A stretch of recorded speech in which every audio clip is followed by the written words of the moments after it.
Native, our Native American Heritage event. We do have a special guest speaker, Dr. Katherine Hermes from CCSU.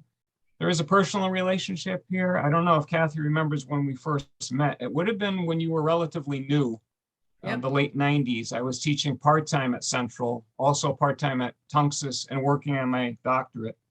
And you actually came in to evaluate my US 2 course. I was doing the counterculture. I still remember that. I remember gave me too. some really good feedback. You know, the other experience we share in common was we were both department chairs at the same time. So we would commiserate and work on some common projects. So you're such an amazing teacher. And, you know, I think the students at Tunxus are so fortunate to have you there. Well, you're very kind. And there are a lot of other fabulous instructors at Tunxus, including at least one other I see here, Salad Carroll. All right, let's give you a little background on Dr. Hermes. I did plagiarize freely from the history department website, so don't mind that. Nope. Kathy has earned her AB in history from the University of California, Irvine, 2 master's degrees from Yale, a JD from Duke University, and a PhD from Yale. She's been a member of the CCSU faculty since 1997, and she served as history department chair from 2012 to 2018. She specializes in early American history, particularly the 17th and 18th centuries, Native American history, and legal history. She's published a number of related peer-reviewed articles and is an advocate and practitioner of and contributor to the field of digital history and learning. And what I'm going to do is post a couple of links to a couple of the projects she's participated in and contributed a lot to. So you can take a look at those now, or you could save them for later. So the title of tonight's discussion is Recovering Wangunk Stories, 1690 to 1890. If you don't know what that is, well, we're all going to find out in a few minutes. So the structure, I guess, will be Kathy will give her presentation. As she goes along, if you have questions or comments, please put those in the chat. And at the end, we are going to leave plenty of time for further Q&A. So Dr. Hermes, take it away. Okay, I'm going to share my screen. And I want to thank everyone for being here. It's great to talk to fellow members of a union, and I'm wearing my union shirt that I wore to the rally today at CCSU.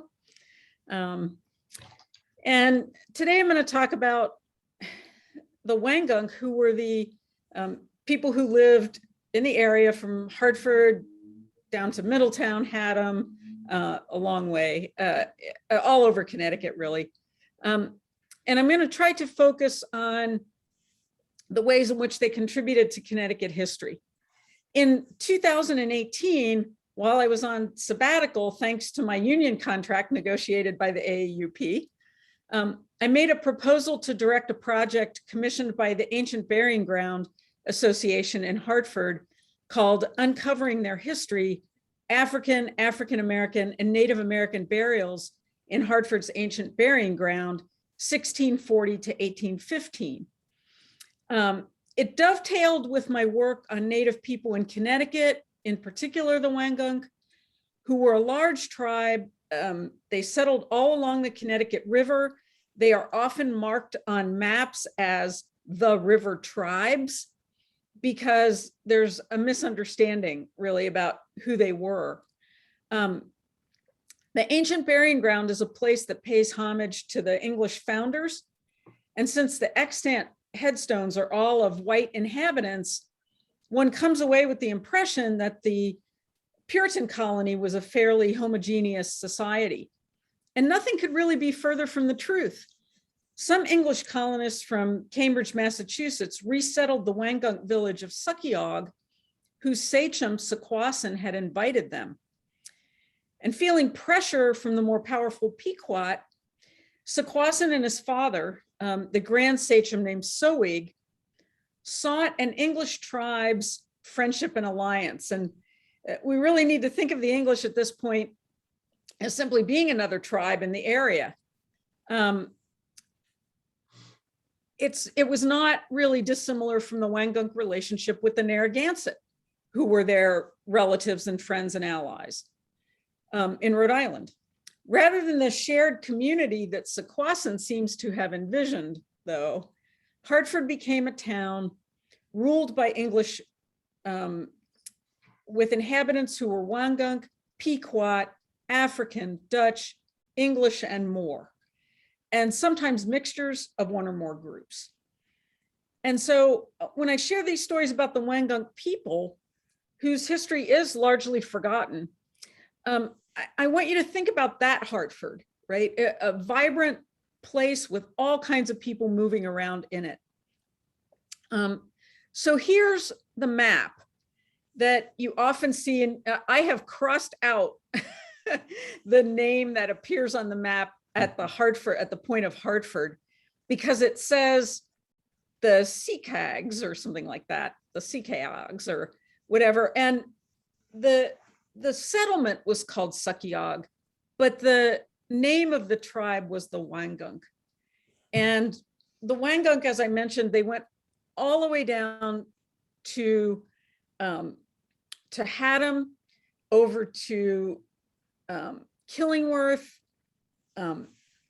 They had relatives even in the Lyme and Guilford areas through intermarriage. One of the sons of Soeg married into the Quinnipiac. Others married into the Narragansett. And so their reach was far and wide. The Wangunk villages included Pequog, which we now call Wethersfield, and Niog, which we call Glastonbury, Haddam, Wangunk, which we call Middletown and Portland, and a number of others. The sachems, who are the chiefs, and the sunk squaws, who were chiefly women, presided over clan groups in these communities well into the 18th century. But because they were left out of the Treaty of Hartford that brought the Pequot War to a close in 1638,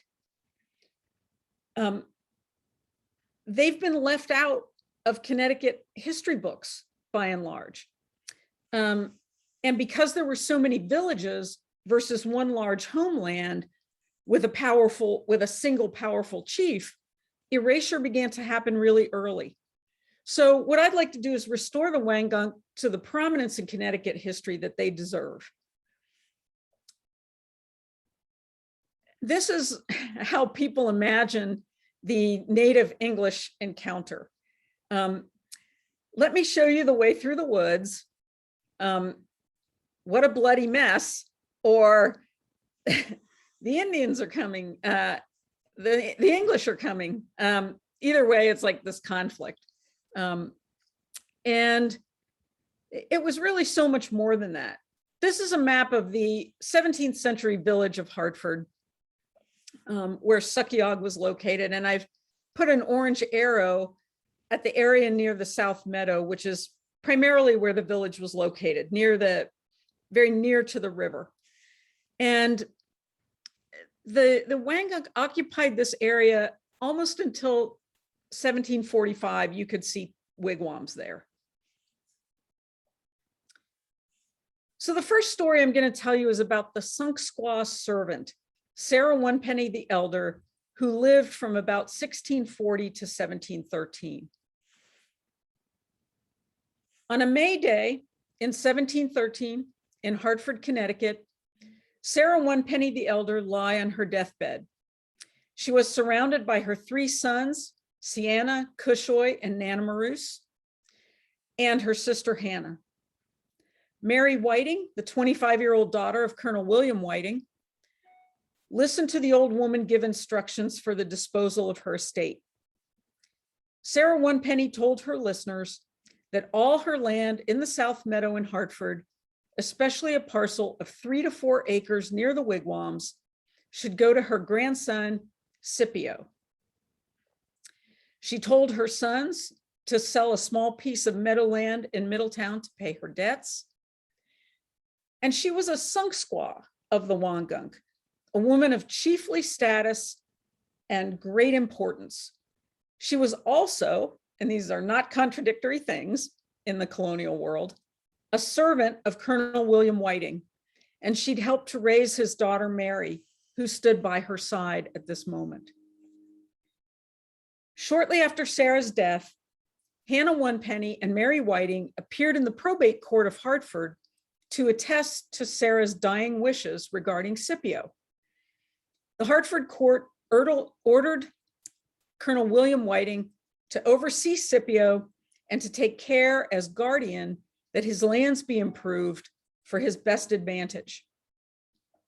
7 months after their mother's death, Sienna, Cushoy, and Nanamarus recorded a deed selling the Sunk Squaw's land in Middletown in accordance with her wishes after petitioning the Middletown court for permission. Sarah Onepenny the Elder owned the land in the South Meadow of Hartford. It's highly likely she was laid to rest in the ancient burying ground, but of course there's no marker there.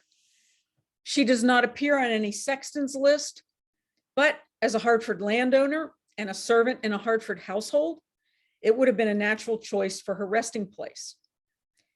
Historians have often mistaken Sarah the Elder for her daughter, who was also named Sarah Onepenny, who died in Middletown.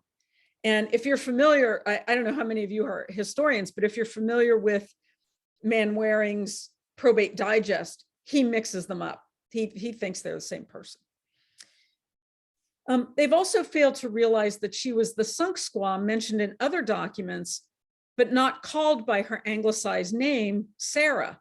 She's called the Sunk Squaw, or she's called, or possibly she's the person referred to as Mama Wohask. I'm not entirely sure about that. Sarah Onepenny the Elder began a tradition in her family of using English law, in this case, the probate court, to secure her wishes. She was the granddaughter of Soig, who's also called Sequin, the niece of Sequasin, who had first invited the English to Hartford, and the wife of Puamskin, a very prominent warrior. The grandson Scipio, to whom she left her estate, sorry, I lost my place here. Her grandson Scipio, to whom she left her estate, was the son of an African man and one of Sarah's daughters, whose name is not preserved. The young African Wangunk man, whose land was surveyed by Colonel Whiting, his guardian, later went with Whiting to Newport, not as a servant, but as a companion. He sold the land in the South Meadow to Whiting for 40 pounds and bought a home in Newport with his wife, Asher.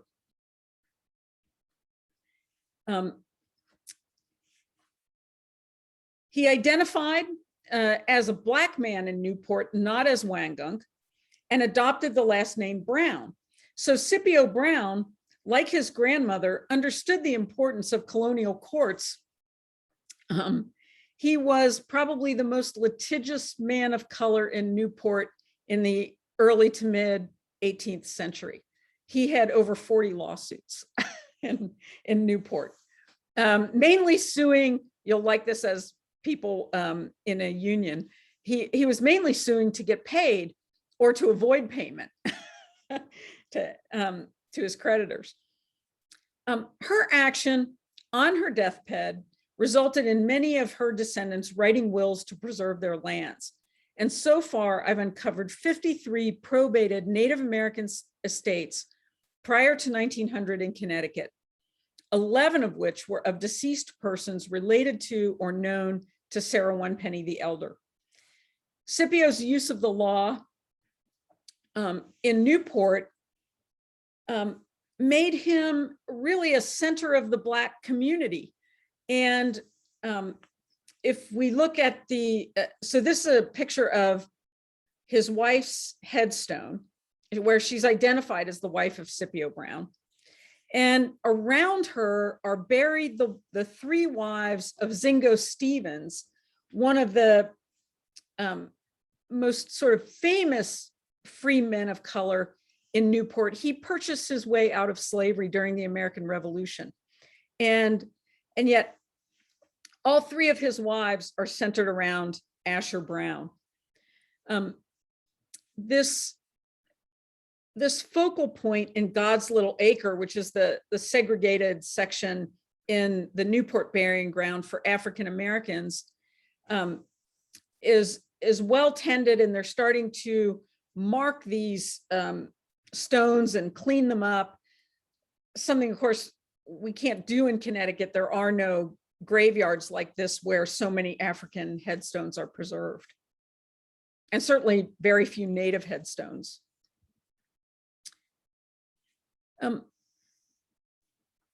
The One Penny family lived in Hartford. They also lived in Middletown. This was not unusual. Families moved around. The colonists thought of them as nomadic, but if you look at this, if you look at the map and then you look at the genealogy that I've done here, you can see that the reservation lands in Middletown, right, are just a small part of the territory that these folks occupied. And many of them were sachems and people of prominence in other areas like Wethersfield and Glastonbury. And so I've started to reconstruct these genealogies so that we can start to understand how people were interconnected. And they reach all the way through the Mohegan and the Tunxus and Farmington and so on. And I haven't yet published them, but I hope to get a book manuscript done, and also to just make them public on Ancestry as soon as I'm sure that they're in working order. A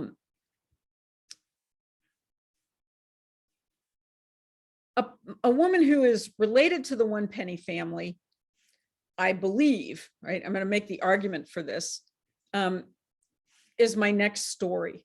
And I've entitled this The Mysterious Origins of Amy Puomskin. Amy Puomskin, who is also known as Sakuma, of New Hartford, Connecticut, died on March 19th, 1752, having declared her will in court on March 10th, 1752.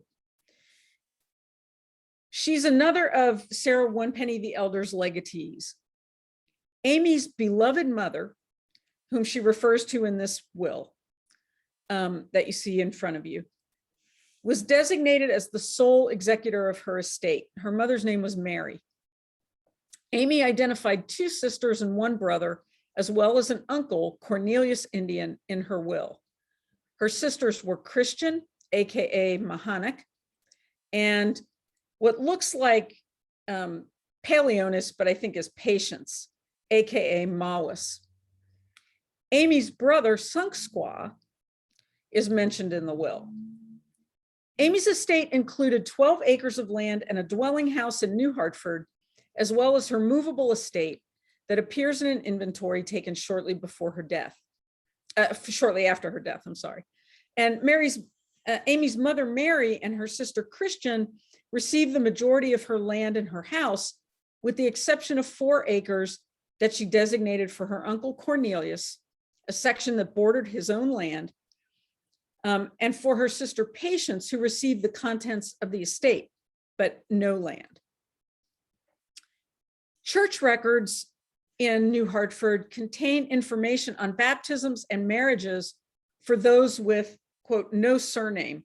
I don't know if you've ever done research on Ancestry.com, but if you go to the card catalog and you look under Connecticut Church Abstracts, you can actually look through the volumes of the church records for the congregational churches for each town. If you go to the very back, in each book, there's a section called No Surnames. And those are usually the people of color. Well, in these church records, there's a list in New Hartford containing only 38 entries for a period including dates from 1743 to 1808, and it lists the first names of Amy, Christian, Mary, and Patience, all identified as Indian and all appearing to have been baptized in 1744.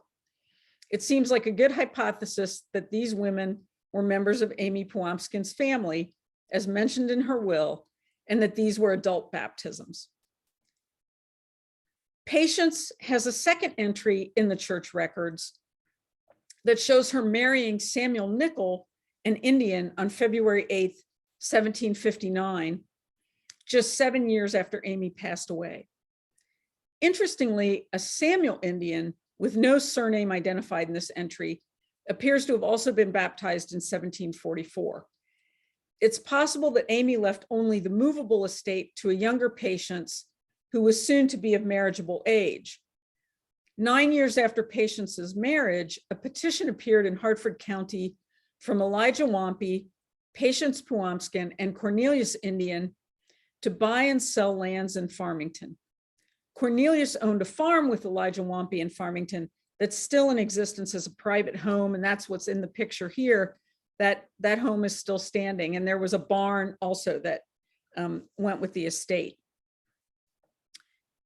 But where Amy and her family come from and how she obtained the name of Puamskin is still a bit of a mystery. And so what I'm giving you here is theory. I think it's a good one, but I just want to say it is still a little bit speculative. Puamskin was the name of Sarah Onepenny the Elder's husband, right? I mentioned that he was a prominent warrior. And in 1692, a very young woman named Mary McCompass petitioned the Hartford probate court to allow her to leave her daughter, her infant daughter, in the care of her cousin Sarah. The baby's father was an enslaved man named Mingo, who belonged to Thomas Olmsted, and Mary didn't want the child raised on the Olmsted farm. The court allowed the infant, whom I believe was Amy, to be raised by Amy's cousin Sarah, or Mary's cousin Sarah, sorry, whom I believe was Sarah Onepenny the Elder. Fathers' surnames were not usually passed down among the Wangunk, who were largely matrilineal, but as her mother's uncle, Puamskin was the most important male figure in Amy's life. And traditionally, the children's uncle is the male figure who raises them in any Algonquian culture. And so this is what happens in matrilineal societies. There really is no father figure. So the Wangunk and the Tungus had considerable movement between their areas and their tribal entities. The colonial areas that the English called Middletown, Farmington, and New Hartford were in native geography, all part of a unified region that included the Wangunk and the Tungus. The world in which the Puamskin family moved was mainly an indigenous one, but Amy was using the legal tools of the English to preserve her family's wealth, land, and identity. She used their native names, and this is something quite unusual in these wills, that she specified what the native names were. All of the names harken back to elders from previous generations, and interestingly included people of different sexes. So Sunksqua, who was Amy's brother's name, for example, was the title of a female leader and what people called Sarah Onepenny. While Amy's indigenous name, Saquima, referred to a Wangunk man of high status who signed several deeds in the 17th century. The last known member of this family, John Cushoy Puamskin, died at the age of 29 in 1791. I don't know whether he had children, so this is the last member that I could find. But certainly Cornelius Indian may have had children. I recently came across a document in which another Cushoy was identified. So it's very possible that the family continued on past that. And so that ends my tale of Amy Powamskin thus far. And now I'd like to tell you the story of the death of Dr. Robin, who was the Wangunk medicine man. Middletown became the central homeland of the Wangunk by 1640, when Soeg left the Hartford-Wethersfield area and settled at the bend of the river, which is what the name Wangunk means. He continued to govern and inhabit native communities all around the Connecticut River. And the first local native man named Robin to appear in the Hartford records was probably not this Robin, but one who was either a father or grandfather of Dr. Robin. So the first Robin appears in the Hartford records when he was charged with night walking, an offense that included breaking curfew and included some wild carrying on. He was out with some other native men. They were probably drinking. They were making noise and causing disruption. And he was arrested. They came before the county court, received some nominal punishments, and were told don't do it again. Now, the descendants of Robin are pretty well documented, though just how many generations there were between the first Robin and old Robin is a little bit debatable. So old Robin is also called Dr. Robin by the English, who recognized his healing powers. And he came to Hartford in 1757, where he died. So he is definitely buried in the ancient burying ground in Hartford. He appears on the sexton's rolls. He was probably of the same generation as Sarah Onepenny the Younger, because both he and she were heirs to the estate of a native woman of Wethersfield named Sarah Hopewell. I speculate the two may even have been spouses later on, married in the 1680s or 90s after Sarah's first husband, Kikimus, passed away, probably sometime during the family's 10-year captivity after King Philip's War. And just a kind of asterisk to this, there was a village / prison camp. It's hard for me to know how to characterize it, on the near the Shetucket River, where it meets the Quinnebog. After King Philip's War in 1678, there were a group of Nipmunk, Wangunk, Massachusetts Indians who were known as the Surrenderers. And Kikimus and the Onepenny family were in that group. So the law stated that the surrenderers had to remain in the prison camp for 10 years. If they wanted to be released, they would have to go to an English village and essentially live like English people. And so I think that's how Sarah Onepenny winds up in the household of William Whiting and becomes his servant. She's essentially living in his house, being a nanny. At the same time, she's still the leader of her clan in Middletown. So old Robin came to Hartford. He died on March 11th, 1757. He was probably about 90 years old. Under the old Julian calendar, which the British had only abandoned in 1753, March was the beginning of the new year. And it was when the first court or the meeting of the legislature was held. And so people came from all over to participate. And although the colony had switched to the Gregorian calendar with a January New Year, the rhythms of the court, the assemblies, and the markets really hadn't changed. So native people would gather in Hartford to engage in all of these activities with the colonists. And I think even in his ripe old age, Dr. Robin journeyed from Middletown to participate in court day. This would have been a challenge. There was a very big flood that spring caused by melting snow. And while Connecticut had no newspapers published in that year, diaries and other sources mentioned the severe freshets that were, dumping water on the towns below. In 1757, two other Native people died, according to the sexton's records, Black Betsy and her child. The child died on May 23rd, and Betsy succumbed 2 months later on August 25th. Catarrh, an excessive discharge or buildup of mucus in the nose or throat associated with inflammation of the mucous membranes, was very prevalent in Hartford that year. It's also possible Dr. Robin came to cure other people of that disease or some other disease. One person died of smallpox contracted in New London, and 2 people drowned. There were a total of 30 burials in the ancient burying ground that year, 3 of whom I know were Native. So my next story jumps ahead a little bit to Puali Adams Mossack.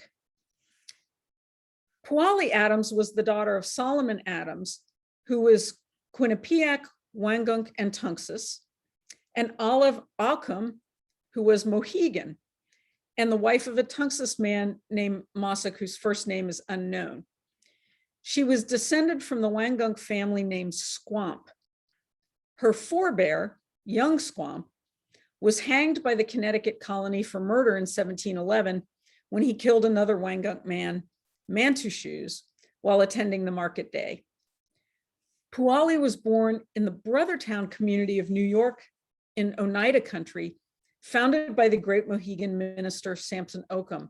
And of course, those who teach at Eastern know the Occom dormitory.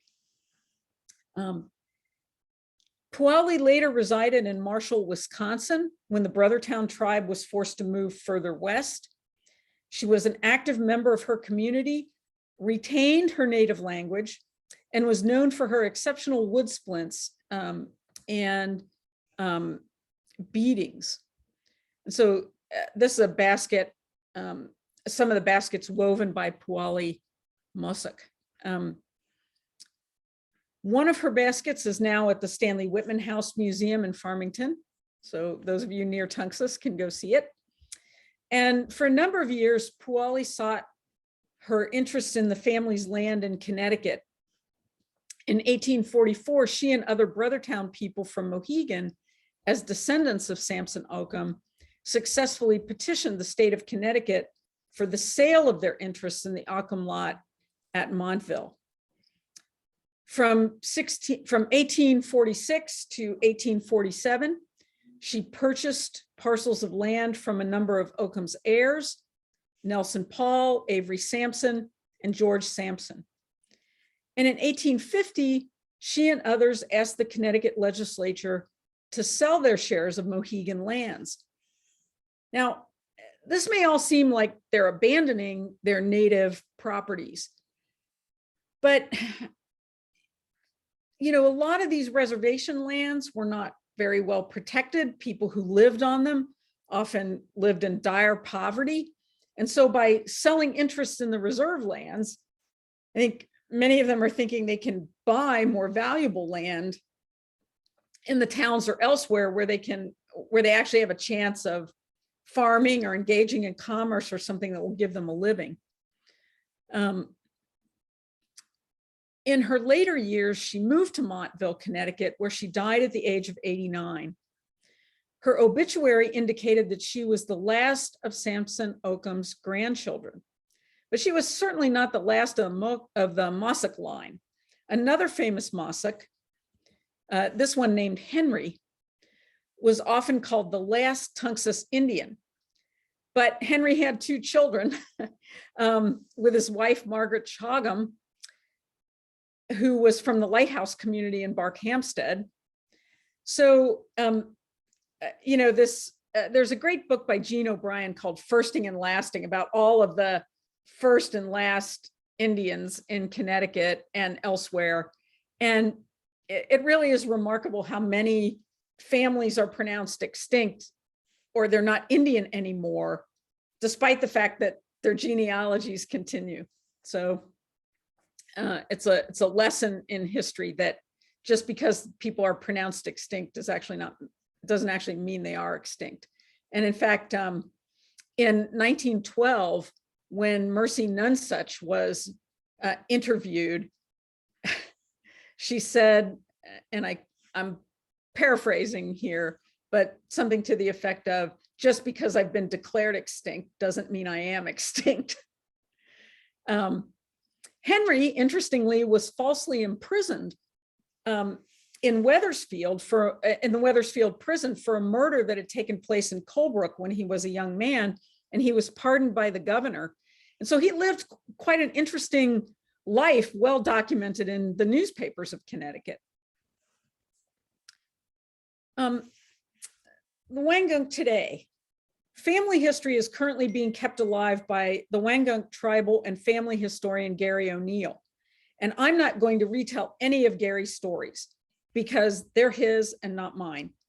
And I truly couldn't do justice to them, but I think it's important to acknowledge that Gary has many, and I'm sharing these photographs here with his permission. He's a remarkable storyteller. He's also a potter and continues the Wangunk pottery tradition. He and his daughter both make pottery. It's important to know that there are Wangunks still in Connecticut because the reservation was sold off in 1765. The last sachem of the Wangunk recognized in law died, I think, in 1755. His name was Cushoy. His wife died in around 1780. And interestingly, she's described in the town records simply as an old squaw, but she was Asquasuttock, the granddaughter of my Aunt Nomi, who was the grand sachem of the Narragansett. And when she married Cushoy, she brought with her to the marriage 17,000 acres of Rhode Island land. So she wasn't just some old squaw, as the books like to say, but she was herself a very prominent Native woman. And I think it's really important to try to restore knowledge of these relationships and family lines to Connecticut history. Recently, classes at Wesleyan have contributed to putting the Wangunk back on the map. Kalani Kaunui has been teaching classes that encourage students to do research on the Wangunk. Timothy Ives, an ethnohistorian who's now the state archaeologist in Rhode Island, contributed an important study of Wangunk lands when he completed his dissertation at William and Mary a decade ago. As I mentioned, I've been reconstructing these stories. Some are already available on the Ancient Burying Ground website that I contributed to, on my Digital Farmington website that has an interactive map. And it's really been a privilege to bring these stories to you. I've spent the last 2 decades kind of reconstructing them and figuring out who the Wangunk are. I have probably made some mistakes in some of my hypotheses, but it's still important, I think, to be trying to get it right. And so thanks for listening. And now I'm happy to take your questions. Thank you. I'd like to offer a round of applause for starters. This is impressive. Thanks. All made possible by research grants from yeah, the AAUP. You know, and I think everyone in the room realizes how many hours of painstaking work this represents, that to put all this together. But it reminds me of, I suppose, an archaeologist trying to put together a pot that's been broken into 1,000 pieces when you're missing, you know, 660 of the pieces. And that's kind of what you've done here. But very interesting, fascinating, in fact. So I see we've got some things in the chat, but please ask questions. Yeah, go ahead, anybody. It's a small group, so you could just weigh right in. Okay, so Sally? Yes, can you hear me? I switched devices. Well, it was amazing. First of all, I'm embarrassed to say I did not know about this tribe. I never heard of the Wangunk before. So that's number one. I had two questions. One was just a matter of naming. We always were told that Tunxus translated into bend in the river, I thought. Do I have that right, Fran? So Yeah. I find it interesting that the Wangunk is also, signifying that. What's the story? And then I have another question. So I thought that Tunxus meant something like land by the river, or I don't know, I don't know if it, but I think these translations are a little bit bogus, to be honest. So I'll tell you my story about the Tunxus. When I look at that deed, that for the confirmatory deed from 1650, what I see is something that says Tunxus Cepus, right? And they always say Cepus means little, right? And so it's the little river or something like that. Cepus was a guy. It's the name of a guy who actually got into a fight in Hartford with Petus, who's the person who signs that confirmatory deed. And they actually came to fisticuffs, and they appear in the court records in Hartford at the same time that they're negotiating this deed. So I think that there's a lot of misreading of documents. They don't really understand the native naming. Petus is never linked up with who I think he is, Petiju, who's the son of Taramogus, who's the sachem of Wethersfield or Pequog, right? So I think that there's a lot of reconstructing that needs to be done, and a lot of ignoring people like John Hammond Trumbull, and their absolutist statements about what these names mean. Because somebody said Puamskin means something like white skin or something because of the wamp, which is a something for white, but then they have things like Sequasin is the son of Sequin because he has the word son and Sequa in it. It doesn't make any sense because son is an English word. They don't know what these names mean. That's my best take. So that's perfectly. It makes a lot of sense to me, right? Just I'm not a historian. I'm have a literature background, but this happens in the records with Shakespeare too. I teach Shakespeare, and so all the names are mixed up. I mean, obviously that's much more monolithic than the rich relationships that you've described here. And so my other question was, how does this work if you're the leader of a tribe, and yet you're also an enslaved person? I'm fascinated by the women, the Sarah One Pennies and the other women who were leading tribes at the same time as they were servants for white families. Can you say a little more about that? Yeah, I mean, we don't know much about their daily lives, but they seem mostly to have been taking care of children. That is, the higher born ones take care of the children. There are a lot of captives from the Pequot War who are in colonial households, and they do a lot of the hard work along with many of the colonial housewives. But the highborn women seem to mostly be tending children. And I mean, mainly I think they meet at night. They have communities. So William Whiting, for example, I don't know exactly where his house was in Hartford because they don't have very good maps, like with accurate placement of, like where the home lots were and things. But he lived somewhere near the South Meadow. And so it wouldn't have been much of a walk for her to go down to the South Meadow where the wigwams were and be with her people. And also traveling down to Middletown, they would have taken canoes and things like that. And I think Whiting was a military guy, and he knew a lot of Native people. And actually, I think he's the one who helped facilitate some of these wills, because Sarah's first cousin, Pompano, who is also a sunk squaw in Haddam, 30 Mile Island, has Whiting's help in writing a will. And I think probably he let her do a lot of these things because he wanted to be connected to these chiefly families. He could recruit military men from those families if he had a connection with the Sunk Squaw. I have a question. Yeah. Oh yeah, this was really great. Really enjoyed listening to and what you found out about all these incidents and people and relationships. There was a the 1630 right after Pequot War.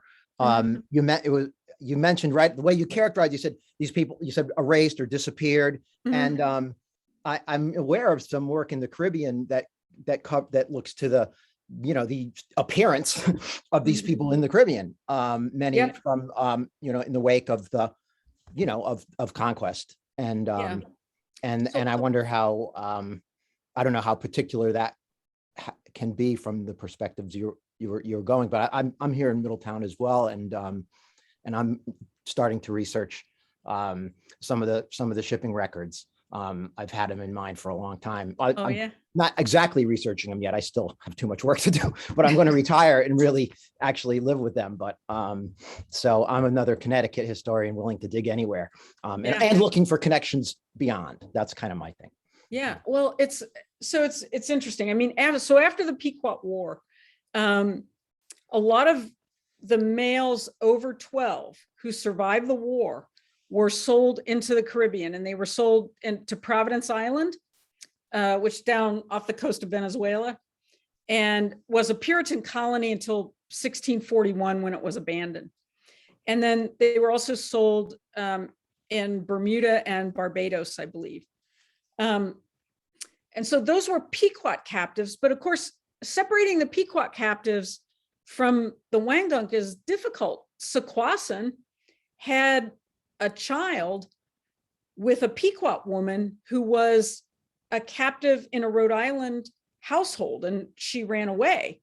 But he and Terramuggus used to go visit her as a captive. And so, separating their ancestries is impossible. So yeah, I think there are a lot of probably Wangunk people. I know they're trying to do some DNA testing and stuff, but they're probably Wangunk people in the Caribbean right now. And as for like the shipping, I'll tell you an interesting thing. It's a little off topic, but if you know where Capital Community College is, and there's a church on Market Street right next door. At the church, there's a little pit surrounded by a wrought iron fence. Do you know what I'm talking about? Some of you? Well, in that pit is a gravestone for Norman Morrison. And Norman Morrison owned 7/16 of a schooner that was captained by Timothy Miller, who sailed out of Middletown. And Morrison was big in the slave trade. He was a doctor, but he would purchase things in Newport. He would work with a Newport merchant named John Bannister, who would get items from London, like baskets and beads and things like that, that he could trade in West Africa to kind of grease the wheels for the slave trade. And so his merchandise would come from London to Newport to Middletown to Hartford. And then, he would, commission the ship with Miller, they would sail to West Africa, get enslaved people, bring them back from Senegambia primarily, and they would come to Middletown, where Morrison would take them to Hartford and then to his farm in, probably what's now Vernon, but was then Bolton. And it's all in his probate record. So if you look, you look at the ship's manifests and the transatlantic slave trade database for voyages from Middletown, and we contributed one from Morrison's probate record. So yeah, there are only a couple that are Middletown, but yeah. But there are more of them because there's lots to see. Yeah, just sort of, you have to search harder than just Middletown in some ways. The way. Yeah, and they didn't know about the one that we found in the probate records because there was no manifest there was just the probate record that documented that the ship went. Mm. All right, it's off the subject of Indians anyway. Yes, I don't have a name for you, but the gentleman with the number. Oh, that's actually Professor Emeritus from Tungus Community College, Bob Brown, who taught history and a number of other disciplines actually too. Okay. Could teach All right. And a everything. close friend. All right, Bob, you're muted.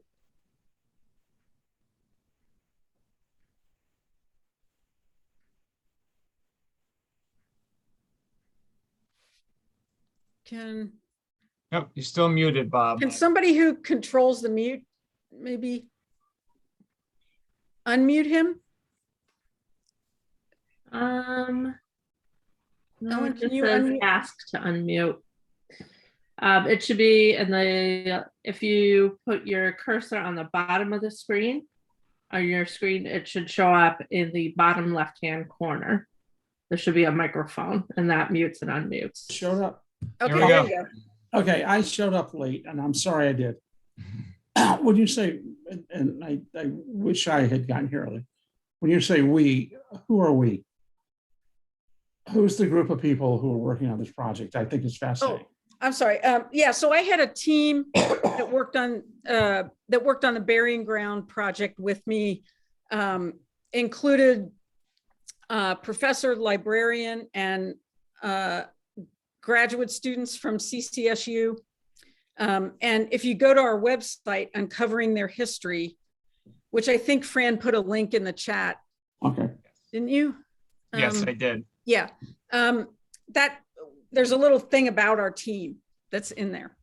Yeah, Mhm. but mainly public history students from Central. I think the thing that's interesting to me, and I'll give up the floor in just a second, but I can remember my colleague, Dr. Cohn, doing a project with one of our biology professors several years ago that was about Mark Twain and what was Mark Twain and the Traveling Tome, trying to find how a book moved from one place to another and to another and to another and ended up in various people's hands. And it reminded, and when Fran said it, it reminded me very much of what you're doing. At some point, history becomes archaeology. There's not that last little piece that says, this is the mystery, it's solved. It's never going to be, but Yep. it's so fascinating to see how close you can come. And every little piece adds another little piece. And so the little dissections become smaller and smaller and become closer and closer to an approximation of what happened. And I think it's fascinating and honorable work that you're doing. So that's all I want to say. Oh, thanks so much. Thanks so much. That from a fellow historian who did his work at the University of Virginia, by the way. All right. Yeah. Mostly in slavery, but okay, that's. Any other questions? I'll just comment, I'm primarily a military historian, so I have some familiarity with King Philip's War.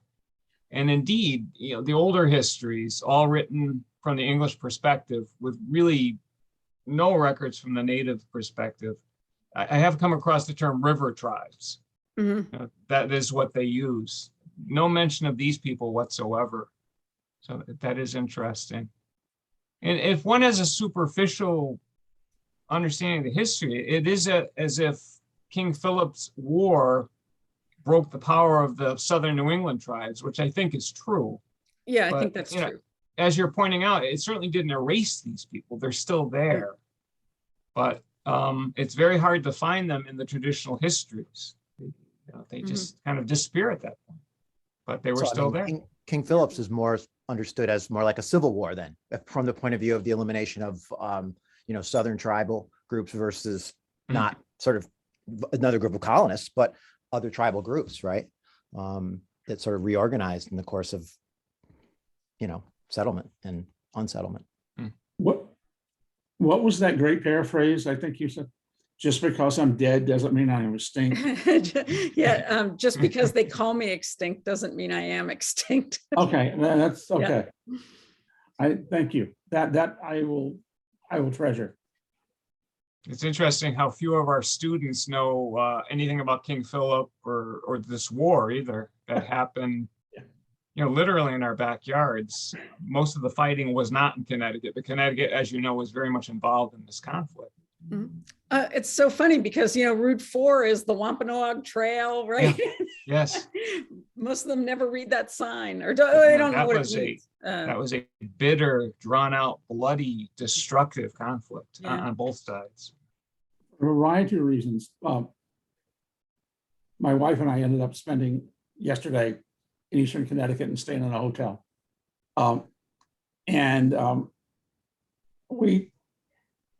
It all had to do with our granddaughter being at camp. But what do we want to do? And we drove the campus of Eastern, and there's a Samson Occam building, and there's a Samson Occam road. They got one named after him. And she said, "Who's Samson Occam?" And I was kind of halfway proud that I could kind of halfway get it right. So, but yeah, I'm not an expert in that area, but I sort of said, yeah, he was at this time, and that's why a lot of things at Eastern are named after him. But this has been enlightening. Thank you. There's it's interesting. There was a minister of the First Church in Hartford, what's called Center Church now, and his name was William DeLoss Love. And he actually did a lot of good antiquarian history work, kind of documenting the genealogy of some of these families in the Brothertown movement. He mentioned Sarah Onepenny, the elder, in his history of Hartford, memorial history of Hartford. Even though he doesn't really connect up who she is, he doesn't seem to realize she's Soig's granddaughter. But he gets a lot of stuff right. He makes a few mistakes, but thank goodness for people like him who kept that memory alive. Or I think there would be, I don't know if we would remember Samson Occam in the way that we do now. And also, of course, thanks to Dartmouth, they now have a wonderful digital website of Samson Occam's papers and a lot of the Brothertown descendants. Yes, they do.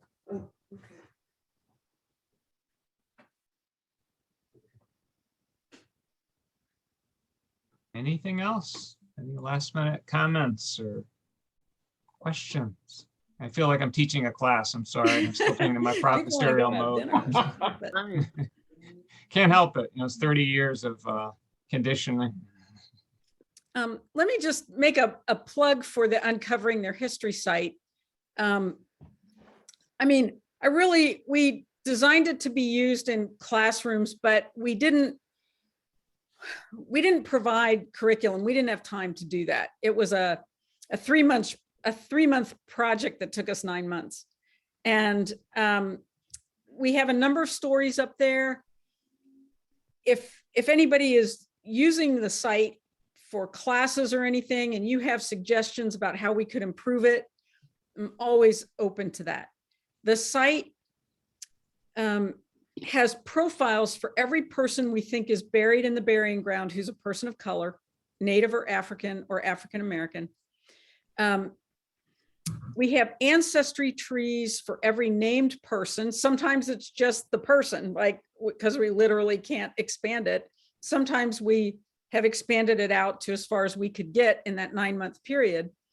We also have something called Relationship Tree, which is a program I invented with some computer science students at Central that looks at relationships that aren't necessarily familial.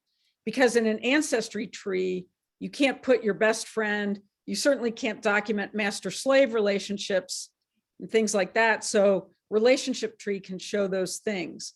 But any kind of, if your students want to work on Relationship Tree, I can show them how to do it. If they want to make their own, doesn't have to contribute to my site. They can make their own for any reason they want to. but I'd be happy to demonstrate it. And I'm always happy to have students volunteer to write stories for the kind of narrative part. Please feel free to use the site. And thanks so much for being here tonight. Thank you. Thank you, Kathy. Really It was great. great. Thank you. Nice. You know, it's just a shame. I have to put in this editorial. It's just a shame that President Chang or the Board of Regents aren't watching tonight to see, you know, the quality of professional person we have working in the system. And you are a quintessential example of that, but we know there are examples at all 17 institutions, lots of them. Just a shame. Yep. I have to say, I mean, I've met the faculty at Tungus and at Capitol, and I know some at Manchester as well. And I'm always so impressed by my colleagues everywhere. And we have great people. And yeah, it is a shame they're not there to recognize it. So keep up the good work, solidarity. Yes, we'll be here. They will go. That's the plan. Thank you so much. Good night, everybody. Thanks for Thank organizing you, this. Dr. Hermes. Thank you so much. Good night. Good night. Bye-bye.